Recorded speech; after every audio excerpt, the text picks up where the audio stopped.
राज्य मंत्री दानिश आज़ाद अंसारी इस वक्त अपने गृह जनपद बलिया में हैं और मतदान के दिन 1 जून के दिन भी बलिया में थे। आइए बात करते हैं कि अगली सरकार किसकी बनेगी और क्या रहा बलिया में विकास को लेकर, किन मुद्दों पे लोगों ने मतदान किया और क्या रिजल्ट रहेगा।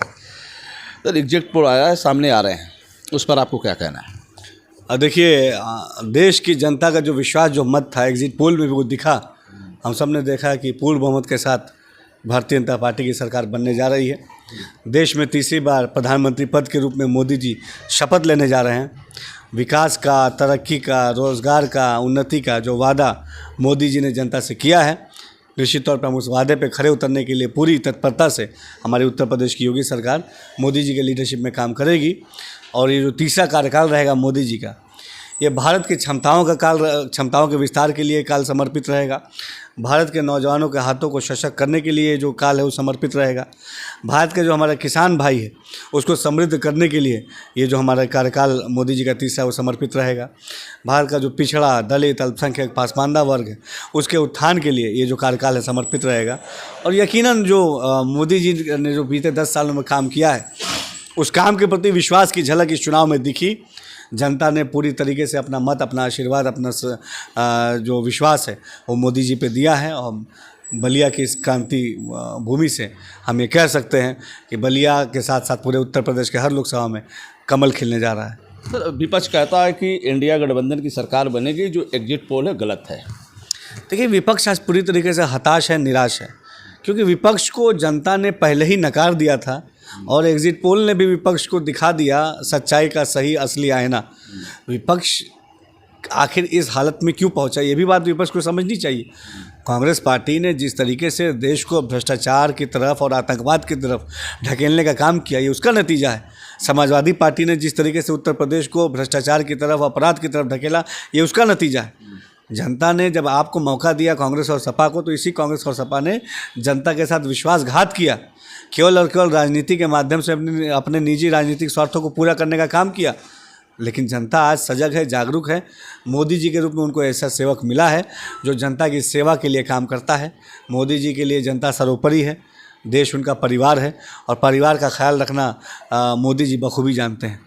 तो उत्तर प्रदेश में आप हैं, सरकार में हैं, उत्तर प्रदेश के 80 सीटों पर क्या रहा, क्या रिजल्ट आएंगे उत्तर प्रदेश? क्या पिछले जो आप 2019 में जो सीटें लेके आए थे उत्तर प्रदेश में, तो ये सीटें घटेंगी या बढ़ेंगी? देखिए, उत्तर प्रदेश के मैं लगभग हर कोने में गया।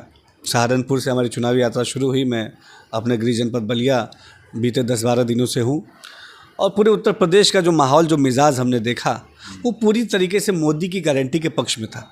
बीते 10 सालों में मोदी जी ने, अब बीते 7 सालों में जिस तरीके से हमारे योगी जी ने मोदी जी के लीडरशिप में जो काम किया है प्रदेश के विकास के लिए, प्रदेश की उन्नति के लिए, प्रदेश की क्षमताओं के विस्तार के लिए, ये उत्तर प्रदेश हमने बनाया।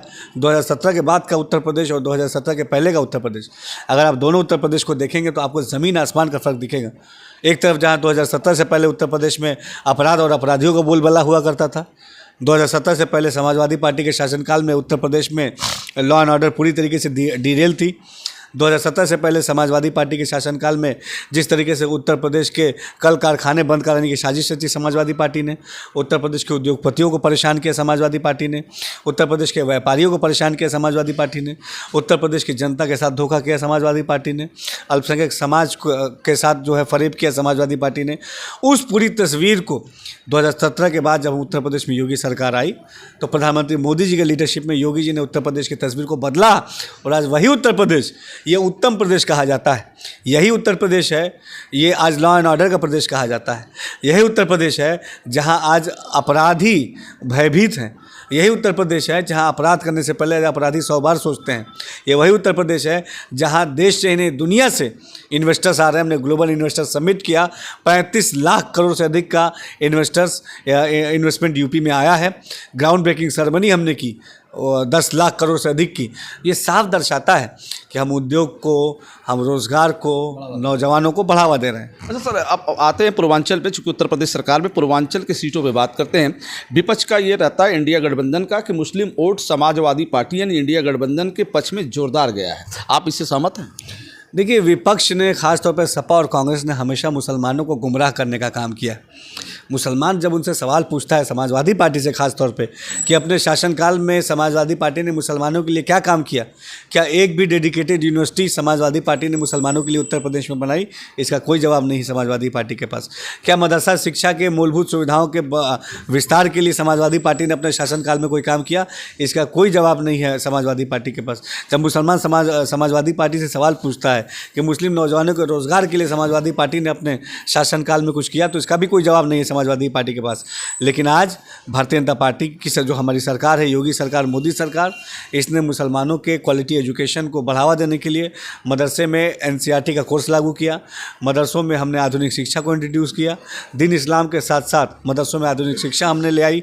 हमने मुस्लिम बहुल क्षेत्रों में, अल्पसंख्यक बहुल क्षेत्रों में आधारभूत मूलभूत सुविधाएँ देने के लिए प्रधानमंत्री जन विकास कार्यक्रम के माध्यम से भी उनको जोड़ा है। इंफ्रा डेवलपमेंट के लिए उत्तर प्रदेश के हर जनपद में, खासतौर पर पूर्वांचल में, गाजीपुर में, देवरिया में, मऊ में, गोरखपुर में, बनारस में, हर जगह करोड़ों के प्रोजेक्ट्स चल रहे हैं। गाजीपुर में 22 करोड़ की लागत से हमने ITI पॉलिटेक्निक बनाया है।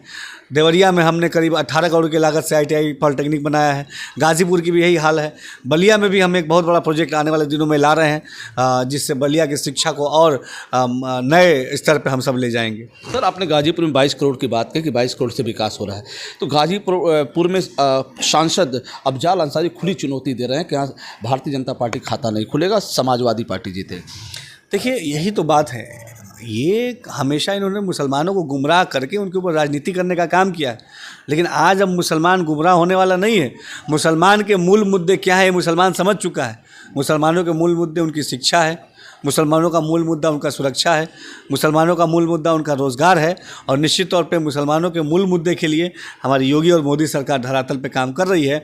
और ये समाजवादी पार्टी के लोग या तमाम जो लोग तथाकथित अपने आप को मुसलमानों के हितैषी बनते हैं, इन्होंने सिवाय ज़बान खर्ची के और कुछ नहीं किया है। मुसलमानों के नाम पे पॉलिटिक्स करने वालों से ये सवाल पूछना चाहिए कि उन्होंने क्या एक भी कॉलेज की नींव रखी बीते अपने कार्यकाल में? क्या एक भी रोज़गार के लिए कोई इनिशिएटिव उठाया अपने कार्यकाल में? क्या एक भी कल कारखाने उद्योग लगाने के लिए कोई इनिशिएटिव उठाया अपने कार्यकाल में? क्या मऊ के बुनकर भाइयों के लिए कोई आवाज़ उठाई गई? पूर्वांचल के जो मुस्लिम बाहुल क्षेत्र हैं उनके डेवलपमेंट के लिए कोई आवाज़ उठाई गई? कोई आवाज़ नहीं उठाई इन्होंने। इनकी आवाज़ केवल और केवल मोदी जी और योगी जी ने उठाई, और उनके लिए हम काम कर रहे हैं। सरकार ने एक भरोसा जताते हुए आपको उत्तर प्रदेश के मंत्रिमंडल में शामिल किया कि आप अपने समाज के वोट को भारतीय जनता पार्टी के साथ जोड़ेंगे। तो आने वाले, चूँकि अब 4 जून है, परिणाम सामने आएंगे, तो आपको लगता है कि आपका समाज भारतीय जनता पार्टी के साथ रहा है? निश्चित तौर पर मैं उदाहरण के साथ बताऊँगा। हम लोग हवाई बात नहीं करते। आज 2000 हमारे मोदी और योगी सरकार की सार्थक नीतियों का ही नतीजा है कि हम बलिया की बात करते हैं, जहाँ बलिया हम बैठे हैं। इसी बलिया में काजीपुरा वार्ड है, जो पूरी तरीके से 80% जहाँ अल्पसंख्यक बाहुल क्षेत्र है, वहाँ पे 2023 का जब निकाय चुनाव होता है, तो भारतीय जनता पार्टी के सिंबल पे एक मुस्लिम समाज का प्रत्याशी इसी काजीपुरा वार्ड से सभासद जीतता है। हमारे बलिया नगर पालिका में अल्पसंख्यक बहुल क्षेत्रों से बढ़ चढ़ के वोट मुस्लिम समाज के मिले। सिकंदरपुर जो अल्पसंख्यक बहुल क्षेत्र है, वहाँ भी हमारे मुस्लिम समाज के जो भारतीय जनता पार्टी के सिंबल पे प्रत्याशी जीत के आए हैं। मैं बात करूंगा आजमगढ़ की। आजमगढ़ का मुबारकपुर नगर पालिका है, वहाँ हमने एक मुस्लिम समाज के लोगों को चेयरमैन का टिकट दिया। जहाँ 2018 में भारतीय जनता पार्टी को 2018 के निकाय चुनाव में वहाँ केवल 800 वोट मिले थे, 23 के निकाय चुनाव में वहाँ पे 12,000 से अधिक वोट मिले हैं उस मुस्लिम बहुल क्षेत्र में। ये बताने के लिए काफ़ी है। यहाँ बहरी हो, उमरगंज हो, परमंदापुर हो, बलिया की बात करें तो हर जगह आप देखिए मुस्लिम वोटों का परसेंटेज भाजपा के प्रति बढ़ा है। अभी जो 24 का लोकसभा हुआ है, आप आंकड़े देखिएगा परसों, इस आंकड़े में आप देखिएगा कि एक बहुत अच्छा विश्वास वहाँ के मुस्लिम भाइयों ने जताया है। मैं आभार जताता हूँ अपने तमाम मुस्लिम साथियों का, अपने नौजवानों का, जिन्होंने मेरा साथ दिया, हमारे भारतीय जनता पार्टी का साथ दिया, मोदी योगी का साथ दिया। और मैंने ये भी विश्वास जताता हूँ कि समाज के विकास के लिए जो भी चीज़ ज़रूरी होगी वो चीज़ हम ज़रूर पूरा करेंगे। अच्छा, ये चर्चा ये भी होती है 3 तलाक का। क्या 3 तलाक से मुस्लिम महिलाओं में कुछ इसका असर दिखेगा? देखिए, मुस्लिम समाज में ट्रिपल तलाक का जो एक मसला था, जिससे हमारी मुस्लिम बहनें बहुत परेशान थी, इस परेशानी को किसी भी सो कॉल जो मुस्लिम समाज के हितैषी बनते थे वो उन्होंने महसूस नहीं किया। उन्होंने केवल मुसलमानों के नाम पे राजनीति करने का काम किया। उन बहनों की तकलीफ़ को मोदी जी ने समझा और उस तकलीफ़ से उनको निजात दिलाने का काम किया। इसके अलावा उन बहनों को आर्थिक और सामाजिक रूप से सशक्त करने के लिए तमाम स्किल डेवलपमेंट के प्रोग्राम हमारा माइनॉरिटी डिपार्टमेंट चला रहा है, जिससे वो आर्थिक रूप से सक्षम हो, सशक्त हो। अगर हम महिला सशक्तिकरण की बात करते हैं मुस्लिम समाज की, तो उनको आर्थिक रूप से भी उनको सशक्त बनाने के लिए काम करना होगा। स्किल डेवलपमेंट से हमने जोड़ रहे हैं और लाखों महिलाओं को हमने ट्रेनिंग दी है और वो आज अपने पैर पे खड़ी हैं, वो आत्मनिर्भर हैं। चलिए, एक सवाल विकास पे आ जाता है, चूँकि आप भी इसी ज़िले से हैं, उत्तर प्रदेश सरकार में मंत्री हैं, जहाँ परिवहन मंत्री दयाशंकर जी की बात आती है, वहीं दानिश आज़ाद अंसारी की भी बात उठती है, चर्चा में रहती है। बलिया के विकास के लिए कोई मैप तैयार किया है? बलिया के विकास को लेकर कोई एजेंडा है? बलिया के विकास के लिए कोई एम, कोई योजना? निश्चित तौर पे बलिया का विकास आज हमारे कंधों पे बलिया के विकास की जिम्मेदारी है। तमाम हमारे जितने मंत्रीगण हैं, विधायकगण हैं, हमारे माननीय सांसदगण हैं, हमने बलिया के विकास का रोड मैप तैयार करके रखा है। आप देखिए, आज बलिया का रोड का जो मुख्य रोड है चौड़ीकरण हो रहा है। ये बलिया का विकास का एक मॉडल है। हम बलिया में जल्द ही मेडिकल कॉलेज के निर्माण की भी शुरुआत हो जाएगी। इसके साथ साथ बलिया के नौजवानों के रोज़गार के लिए जुलाई के महीने में एक बहुत ऑर्गेनाइज तरीके से हम एक जॉब फेयर का भी आयोजन करने जा रहे हैं। आने वाले दिनों में बलिया के नौजवान जो पढ़ना चाहते हैं अच्छी जगहों पे, जो कंपटीशन की तैयारी करना चाहते हैं, उनके लिए भी हम सुविधाएँ देने का काम करेंगे। यहाँ के जो इंफ्रा डेवलपमेंट का काम है, यहाँ के जो उद्योग हैं, अगर बलिया को आगे बढ़ाना है तो यहाँ के उद्योग को भी आगे बढ़ाना पड़ेगा। जैसे यहाँ पे ओडीओपी में बिंदी का काम होता है, इसी के साथ साथ यहाँ सत्तू का काम होता है। इस सत्तू के काम को भी हम आगे स्तर पे ले जाएंगे। यहाँ सब्जियों का बहुत अच्छा पैदावार होती है। उन सब्जियों के पैदावार को उसको मार्केट प्लेस देना, उनके मार्केट को एक्सप्लोर करना, उसको नेक्स्ट लेवल पे ले जाना, ये हमारा रोड मैप है। हमारा रोड मैप बलिया के विकास के लिए तैयार है। बलिया की जनता ने 24 के लोकसभा में पूरा साथ दिया हमारा, और हम पूरी ईमानदारी से बलिया के तमाम हमारे सम्मानित लोगों को, खासतौर पर अपने नौजवान साथियों को, ये दानिश आज़ाद अंसारी ये विश्वास दिलाता है कि बलिया के विकास के लिए जो भी चीज़ आवश्यक होगी हम ज़रूर उस चीज़ को पूरा करेंगे। ख़ास तौर पर नौजवानों को सशक्त, शिक्षित और समृद्ध बनाने के लिए हम पूरी तरीके से वचनबद्ध हैं। अच्छा, एक सवाल और आ जाता है, मेडिकल के क्षेत्र में आता है। आज भी लोग 2 मिनट सर, आज भी लोग मऊ, बनारस, दिल्ली, लखनऊ, कलकत्ता, तमाम जगह पे इलाज के लिए भटक रहे हैं। सवाल सामने से ये आता है कि बलिया इतना बड़ा हॉस्पिटल है, यहाँ हार्ट और न्यूरो के डॉक्टर न होने के कारण लोग दम तोड़ रहे हैं, इधर उधर भटक रहे हैं। रात के समय, दिन के समय कभी भी हार्ट की प्रॉब्लम आती है, लोग भागने में इधर उधर भागते हैं, जान किसी तरीके से बचाते हैं। इतने बड़े हॉस्पिटल में डॉक्टरों की व्यवस्था न होने का कारण कुछ जान सकते हैं? देखिए, बलिया के जो स्वास्थ्य व्यवस्थाएं हैं उसके लिए हमने समीक्षा बैठक चुनाव आचार संहिता लगने से पहले की थी, और यहाँ पे सीएमओ के साथ और डीएम के साथ बैठक हमने की है।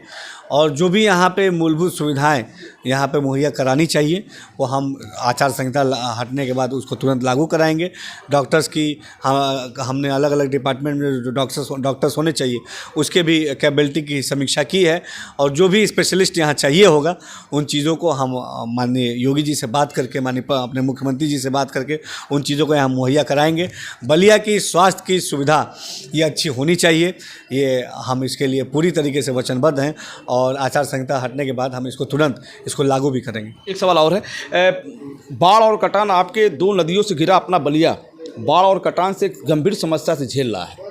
जब जब मानसून आते हैं तो विभाग एक्टिव हो जाता है, लेकिन परमानेंट घाट न होने के कारण, जल पुलिस न होने के कारण, गोताखोर न होने के कारण आए दिन मौतें होती हैं गंगा में डूब के। लेकिन सरकार अस्थायी रूप से इस पर विचार नहीं कर पाई, इसकी व्यवस्था नहीं कर पाई, जिसमें आक्रोश है लोगों में।